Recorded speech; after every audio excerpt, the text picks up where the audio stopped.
저희들은 이번 국회의원 선거에 출마한 진보신당 기호 6번 김종철 후보 선거운동원들입니다. 우리 앞에 다니고 있는 사선도 저희 김종철 후보 선거운동원입니다.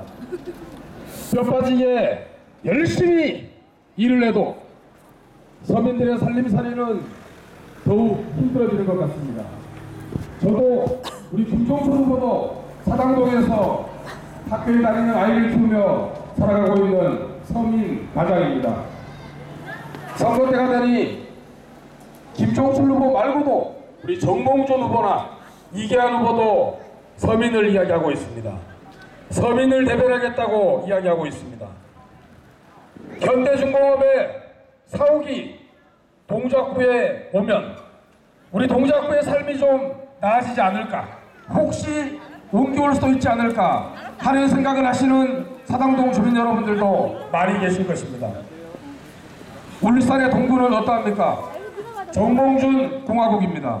우리 정몽준 후보 사무실 앞에는 현대중공업 하청 노동자들이 1인 시위를 하고 있습니다. 먹고 살기 힘들고 사람답게 살기 어려워서 울산에 있는 노동자가 정몽준 후보 사무실 앞에까지 와서 시위를, 또 우리의 요구를 들어달라고 이야기하고 있습니다.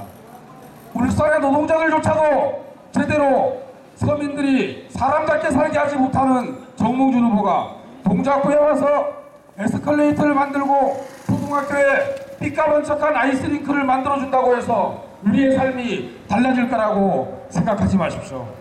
곰곰이 생각해 주십시오. 이 길을 걸어다니는 아이들이 동작구가 현대의 왕국, 정몽준의 왕국이 되면 그 속에 들어가서 비정규직 하청 노동자로 얼마나 힘들게 살아갈지 불모도 뻔합니다. 왜 그렇습니까? 재벌은 결코 재벌의 이익을 서민들과 나누려 하지 않기 때문입니다. 지난 20년, 30년 동안 왜 아무것도 하지 않고 있다 이제 와서 서민을 찾고 있습니까? 진보신당 비례대표 1번 후보는 청소노동자 김순자 후보입니다. 아마 오늘 내일 대구로 공보물이 들어올 것입니다. 진보신당의 비례대표 1번인 청소노동자 김순자 후보는 울산과학대학교의 청소노동자입니다. 울산과학대학교의 이사장은 정몽준 후보입니다. 10년을 일해도 60만원, 70만원의 급여밖에 받지 못하고 점심 먹을 공간 하나 없어서 그 공간 만들려고 점심 한번 먹어보려고 노동조합에 가입했다는 이유로 해고당한 여성 노동자입니다. 50대 힘없는 우리의 어머니요 이웃입니다. 그런데 동작에서는 서민들을 위해 일하겠다고요? 가능한 일이라고 생각하십니까? 이계한 후보는 어떠합니까? 그도 현대 출신입니다. 현대 출신 대통령 이명박 대통령이 집권하는 동안 서민경제 얼마나 힘들어졌습니까? 재벌경제 얼마나 살쪘습니까?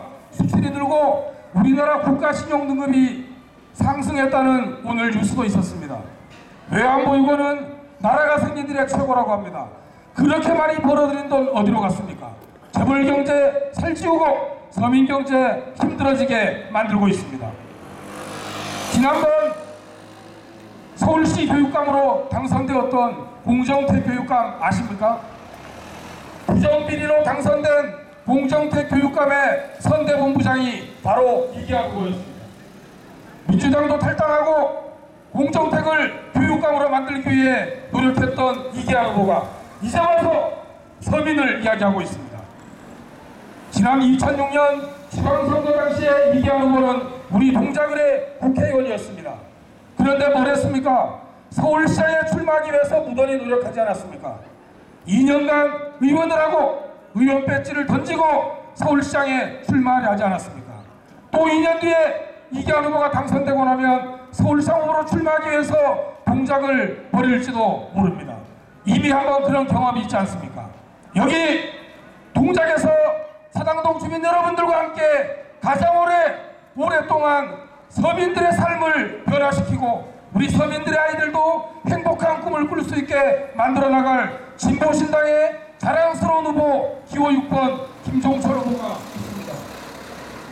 현대 오너와 100억대 자산가인 이계한 후보를 두고 고민하지 말아주십시오. 이명박 대통령도 정몽준 후보도 이기환 후보도 모두 현대일 뿐입니다. 왜 동작구의 서민들이 현대 대통령, 현대 국회의원을 만들려고 하십니까? 우리가 직접 의회에 들어가 정치를 바꿔야 하지 않겠습니까? 뼈 빠지게 일해도 살기가 더욱 힘들어진다면 뭔가 문제 있는 거 아닙니까? 이것을 바꿀 수 있는 것이 정치인 것입니다. 진보신당의 자랑스러운 후보 기호 6번 김종철 후보와 함께 만들어갈 서민이 행복한 대한민국에 대한 이야기를 함께 나누고자 합니다. 노동자 서민의 희망, 정통진보 주저하지 마십시오. 실력 있는 젊은 진보신당 기호 6번 김종철 후보를 사당동 주민 여러분들께 소개해드리겠습니다. 큰 박수로 맞아주십시오.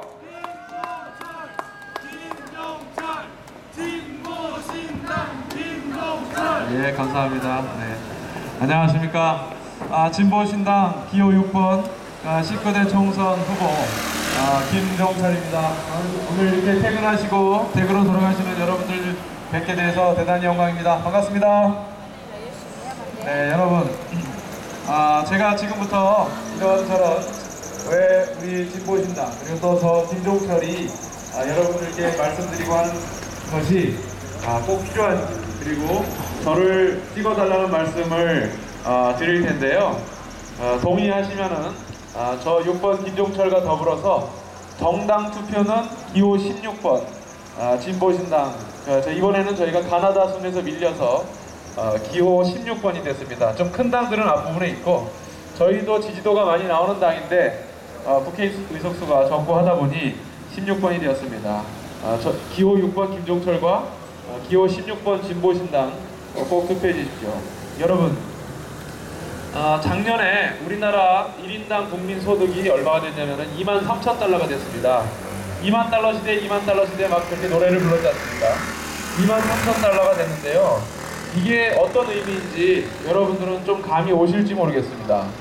23,000달러면은요, 우리 돈으로 2,500만 원입니다. 1인당 국민소득이 2,500만 원이 됐습니다. 참 좋은 일이죠.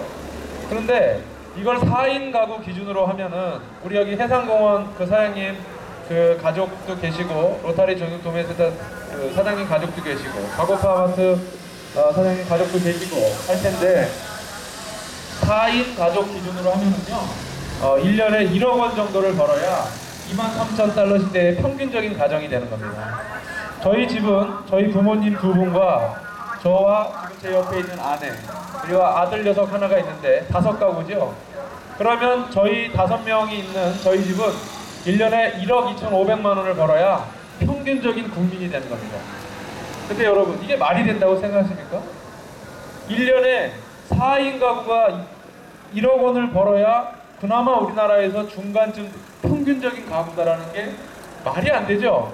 하지만 제가 거짓말하는 게 아닙니다. 다 보십시오. 23,000달러 시대 이미 돌파했고 그렇기 때문에 우리는 지금 이곳에서 와 신난다 2만 달러를 언제 돌파했냐 이러면서 박수를 쳐야 되는데 오히려 거꾸로 그런 일이 있었어? 우리가 그렇게 부자야? 이런 얘기를 반문을 해야 되는 시점에 와 있는 것입니다. 왜냐면은요 왜 이렇게 됐을까요? 그 이유는 단순합니다. 우리들이 그렇게 뼈 빠지게 일해서 번 돈을 누군가가 어디선가는 굉장히 많이 아이고 고맙습니다. 어린아이 여러분. 조심. 네, 우리 저 어린아이가 뭘 주고 갔습니다. 아마도 할아버지께서 주신 모양인데 박수 한번 부탁드리겠습니다. 네, 감사합니다. 이 23,000달러 시대에 국민들은 전혀 2만 달러를 넘었다는 것을 실감하지 못하는 이 사태의 본질에는 무엇이냐면 양극화라고 하는 말이 있습니다. 여러분, 우리나라가 2010년 말에 LG경제연구원에서 조사를 했습니다.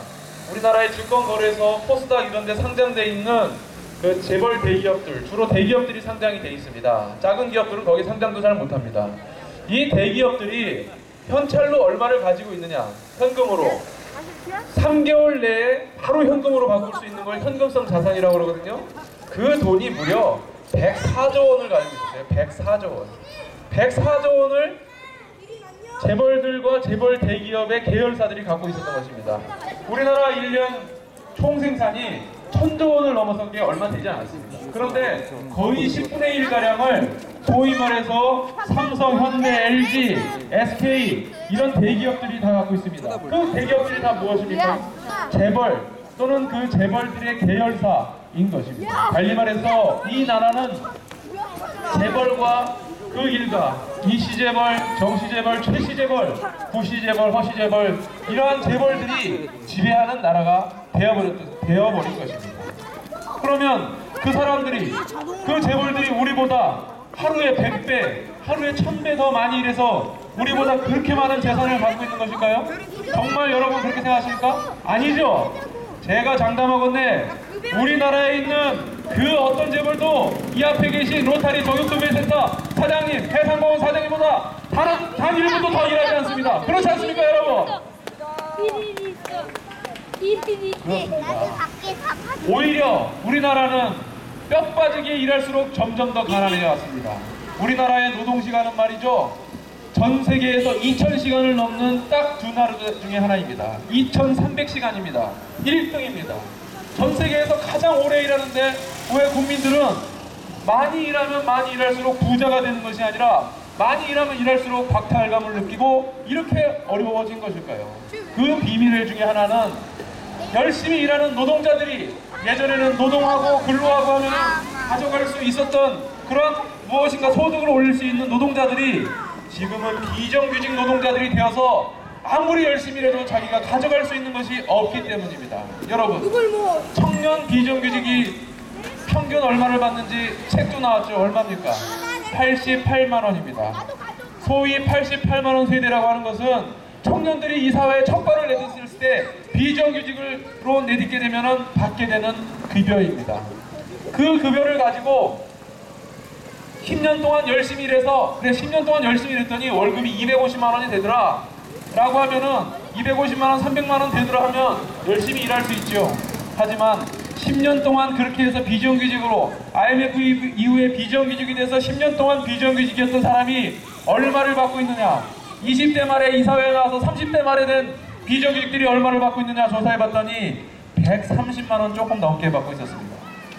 10년 동안 130만 원도 못 받으면서 비정규직으로서 2년마다 해고당하고 일감 없으면 잘리고 중간 착취당하고 하면서 그렇게 고생하면서도 대접받지 못했던 비정규직 노동자들이 그렇게 많기 때문에 그 많은 사람들이, 그 많은 청년들이 그렇게 열심히 일하고 자기의 연애, 결혼, 출산까지 포기하면서 내 집 마련의 꿈까지 포기하면서 일했는데 그들이 일한 그 많은 생산품, 그 많은 소득이 지금 소수 재벌의 손아귀에 들어가 있는 것입니다. 여러분, 이거 우리 바로 잡아야 되지 않겠습니까? 바로 잡아야 된다고 생각하시면 박수 한번 부탁드리겠습니다. 여러분, 우리나라의 비정규직은 50%가 넘습니다. 그런데 우리나라 경제활동 인구를 세 부류로 나눌 수가 있어요.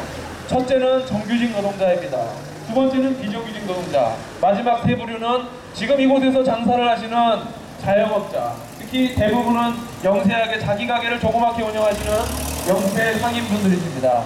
그런데 전체 근로자의 2분의 1, 즉 전체 경제활동 인구 아까 세 분 중에 한 분이 비정규직 노동자이다 보니까 이 비정규직 노동자분들이 또 정규직이라 하더라도 굉장히 어렵고 저임금이다 보니까 이곳을 지나게 되면서 퇴근하면서 주말에 쓸 돈이 없습니다. 쓸 돈이 없으니 저축도 못하고 그러다 보니 아이들에게 용돈을 두둑하게 줄 수도 없습니다. 그러면 어떻게 되는 것입니까? 치킨집도 안 되고 빵집도 안 되고 커피숍도 안 되고 떡볶이, 순대 다 안 되는 것입니다. 그러면서 회사가 어려워지니까 조기에 정리하고 조기 퇴직시키고 그분들이 또다시 자영업을 개업했다가 망하고 하면서 자영업의 경쟁은 치열해지고 비정규직도 어렵고 영세상인도 같이 어려워지는 지금 우리나라는 악순환에 빠져 있습니다. 그렇지 않습니까? 여러분도 모두 아시는 사실 아닙니까? 그러면 이것을 바로잡기 위한 첫 번째는 비정규직 노동자를 정규직화하는 것입니다. 비정규직 노동자들이 그렇게 뼈 빠지게 일하고도 88만원, 100만원, 120만원 받는 이 저임금 구조를 깨는 것입니다. 어떻게 해야 됩니까?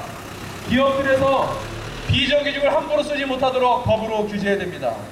설사 비정규직을 어쩔 수 없이 쓰게 된다 하더라도 정규직 노동자하고 임금차별, 노동조건차별, 기타 무슨 차별을 다 없앰으로써 기업들로 하여금 비정규직이 아니라 가급적 정규직을 쓰도록 유도해서 우리 노동자들, 근로자들이 주머니가 두둑해지고 그러면서 내 집 마련의 꿈도 꿀 수 있고 결혼, 연애, 출산까지 꿈꿀 수 있고 또 동네에 와서는 소비를 제대로 해서 우리 동네 경기도 함께 살려야 된다고 저는 생각합니다. 여러분은 어떻게 생각하십니까? 맞다고 생각하시면 격려의 박수 부탁드리겠습니다. 여러분, 양극화를 해소하고 감사합니다. 비정규직을 정규직화하고 차별을 철폐해서 소득을 늘리고 그럼으로써 양극화를 해소하고 동네 경기를 살려야 하는 것이 굉장히 중요한 과제입니다. 또 하나 중요한 문제가 있습니다. 그것은 바로 재벌들이 이 동네 상권에 침투하는 것을 막는 것입니다. 여러분, 재벌들이 어떻게 형성됐는지 아십니까? 이승만, 박정희 정권 시절에 국가로부터 온갖 특혜를 준 기업들이 오늘날의 재벌들입니다. 당시에 6.25가 끝나고 잠깐 재미있는 얘기 해드리면 6.25가 끝나고 미군들이 우리나라에 가져왔던 중장비들이 불도저나 이런 거를 처분할 데가 없었습니다. 미국으로서는 그걸 다시 미국으로 가져갈 필요도 없었습니다. 그러니까 당시 미군 부대에 통역장교로 있었던 정주영 전 현대회장의 동생인 정인영 씨가 미군들에게 얘기를 해서 그 불도저라든가 중장비를 불화를 받게 됩니다. 그래서 그것을 당시 형이었던 정지영 회장에게 넘기고 그걸 이승만 정부가 묵인하고 정치자금 받고 하면서 당시에 건설 사업에 뛰어들고 건설 복구 사업에 뛰어들어서 오늘날 현대 재벌의 모태가 된 현대건설이 된 것입니다. 재벌들은 다 그렇게 형성되었습니다. 국가에서 돈을 투자해서 항공기를 사서 대한항공이라고 하는 공사를 설립해서 나중에 한진에게 준 것이 오늘날의 한진 회사인 대한항공이 된 것입니다. 모든 재벌들이 이렇게 국가의 특혜를 받고 성장을 했습니다. 그래서 전기, 전자, 화학, 기계, 조선, 항공 이런 분야로 우리나라의 부를 장악했던 재벌이 이제 와서는 갑자기 커피집, 빵집, 심지어 순대 떡볶이까지 넘보고 있다고 합니다. 왜 그럴까요? 이렇게 크게 성장한 재벌들이 할 짓이 없어서 왜 동네까지 침투하는 것일까요? 이유는 단순합니다. 제가 그 이유를 찾아봤습니다. 재벌들의 자손이 늘어나서 그렇습니다. 재벌들이 제2대, 제3대 손자, 손녀, 외손자, 외손녀가 생기니까 그 자식들한테 띄워줄 사업이 없어서 기존에 있었던 전기전자 이런 거는 이미 아들들이 하고 있고 딸들이 하고 있으니까 손자, 손녀들에게 중소기업, 우리 서민들이, 영세 서민들이 골목에서 팔고 있는 빵, 커피, 심지어 순대 떡볶이까지 프랜차이즈를 해서 띄워주고 일감 벌어주기 위해서 이 동네까지 장악하려고 하는 것입니다. 여러분, 재벌들의 이런 막강한 시행태 막아야 되지 않겠습니까? 맞다고 생각하시면 여러분 격려의 박수 부탁드리겠습니다. 제 말이 믿기지 않으신다면 오늘 컴퓨터를 켜시고 네이버에서 재벌, 빵집, 커피숍, 순대 떡볶이를 검색해 보십시오. 그 일을 하려고 하는 사람들은 재벌들의 손자, 손녀들입니다. 호텔 신라의 회장인 이병철 회장의 손녀 이서연 씨, 이부진 씨가 하려고 하는 것이 무엇입니까? 그것이 바로 아티제라고 하는 커피숍 브랜드입니다. 이 동네에 있는 재벌 정몽준 씨의 친척인 정지선 씨, 현대백화점 그룹에서 하려고 하는 현대푸드그린, 지금 계속 커피, 빵집 이런 걸로 사업을 확장하고 있습니다. 이대로 재벌을 그대로 되게 되면 우리나라에 있는 대부분의 노동자들은 재벌 대기업의 하청기열사의 비정규직으로 살아야 될 것이고, 재벌을 이대로 되게 되면 우리나라에 있는 수많은 영세 자영업자들은 내 집, 내 가게 하나가 아니라 재벌 대기업의 프랜차이즈로 들어가서 무슨 사업을 하나, 무슨 소득을 하나 올릴 때마다 6대4로 중앙에 띄워줄 것인가 말 것인가를 고민해야 되는 처지로 전락할 것입니다. 저는 그래서 재벌을 개혁하고 재벌들이 가지고 있는 권력과 부를 우리 동작구의 주민들, 서민들에게 나눠줘야 된다고 생각합니다. 여러분들은 어떻게 생각하십니까? 맞다고 생각하시면 박수 부탁드리겠습니다. 연설하다 보니까 제가 좀 흥분했네요. 네, 이해해 주십시오. 이 정도로 흥분하지 않으면은 제대로 안 될 것 같습니다. 우리나라가 얼마나 심각한 상태입니까? 조금 한마디만 더 하고 마무리하겠습니다. 제가 1970년생인데요. 제가 태어났을 때가 우리나라 1970년 개띠가 태어난 인구가요 102만 명입니다. 그 다음에 돼지띠가 1971년생이 우리나라에서 가장 많이 태어났습니다.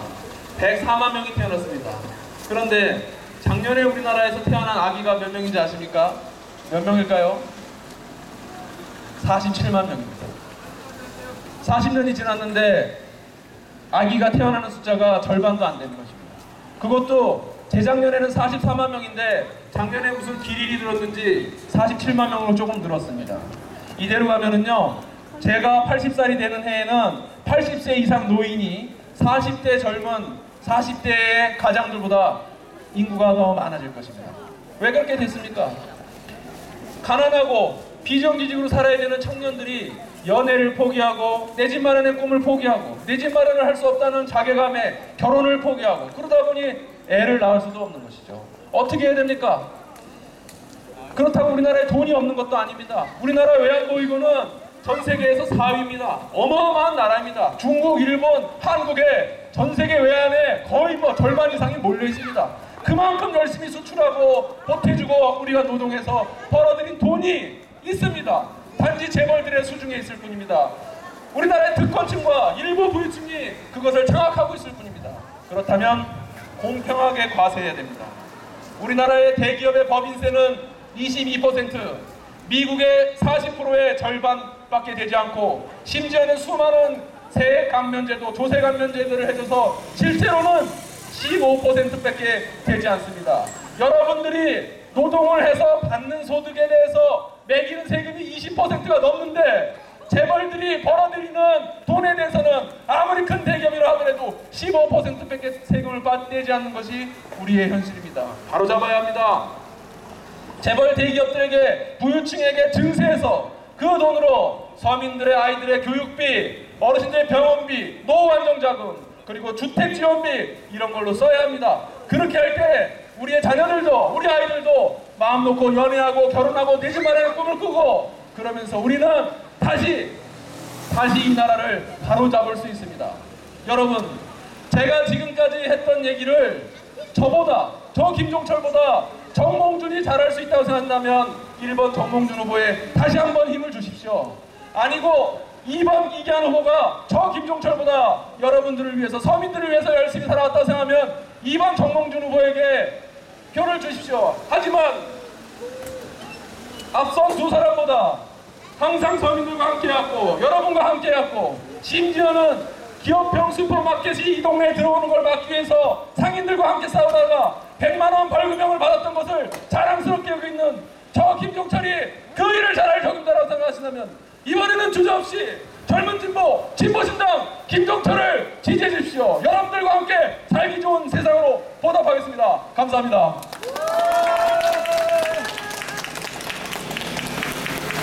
네, 우리 진보신당의 김종철 후보 40대 중반입니다. 한창 열심히 일할 나이 아닙니까?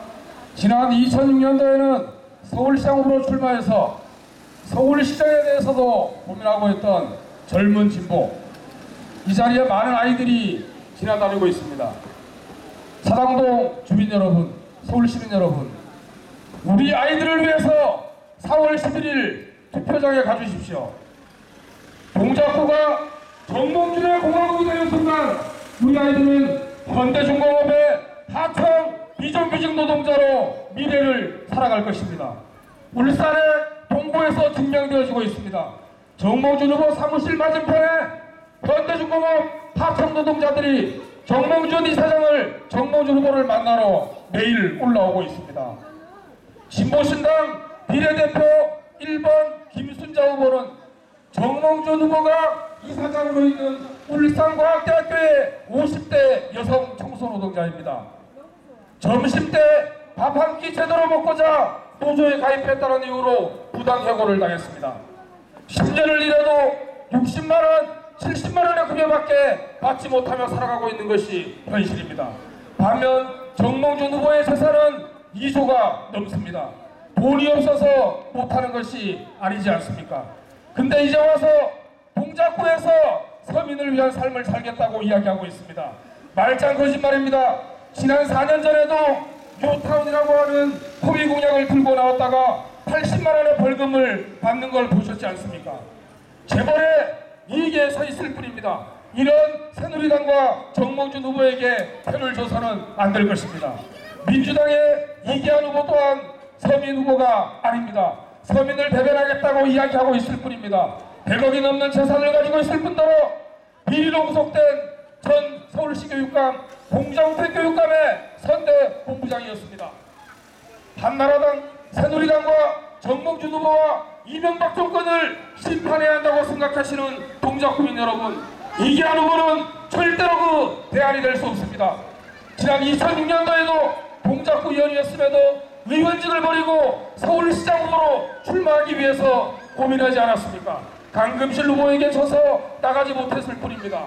동작구에서 우리 서민들과 함께 어깨 걸고 미래를 열어갈 자랑스러운 진보신당 기호 6번 김종철 후보에게 한 표 한 표 모아주시는 것이 이 자리를 걸어다니는 우리 아이들의 미래를 위한 투표인 것입니다. 진보신당은 정당 투표는 16번입니다. 김순자 비례대표 후보가 의회에 들어가려 하는 이유가 있습니다. 뼈 빠지게 일해도 4년이 지난 지금 돌이켜보니 서민들의 삶이 더욱 힘들어져 있습니다. 그럼 뭔가 바꿔야 되지 않겠습니까? 여기서 더 뼈 빠지게 일할 수 있는 방법이 없지 않습니까? 이것을 바꿀 수 있는 방법은 정치입니다. 누가 해야 하겠습니까? 서민을 대변하는 사람이 잘 해내지 못합니다. 노동자가 의회에 들어가고 이 자리에서 장사하시는 우리 서민이 직접 의회에 들어가 우리의 삶을 바꿔내지 않으면 우리의 후손들이 내 아이가 현대중공업의 비정규직 하청 노동자로 힘들게 살아갈 것입니다. 미래를 위해 투표해 주십시오. 현대를 위해 투표하지 말아 주십시오. 우리를 위해 투표해 주십시오. 현대냐 서민이냐의 싸움인 것입니다. 정당 투표는 16번, 후보는 진보신당 기호 6번 김종철 후보에게 힘을 모아 주십시오. 우리 아이들과 내일을 위한 투표입니다. 서민이 행복한 세상으로 반드시 보답해 드릴 것입니다. 힘없다 생각하지 말아 주십시오. 지난 10수년 전 무상의료, 무상교육을 이야기했을 때 불가능하다고 생각하지 않으셨습니까? 하지만 지금은 그 재벌들이 모여있는 새누리당조차 무상급식을 이야기하고 있습니다. 이것이 우리 서민들이 하나하나 소신껏 정치에 참여한 결과인 것입니다. 이제 출발입니다. 우리 아이들의 미래를 위해서 현대가 아니라 서민 후보 진보신당 기호 6번 김종철 후보에게 힘을 주십시오. 서민 행복한 세상으로 반드시 보답하겠습니다. 감사합니다.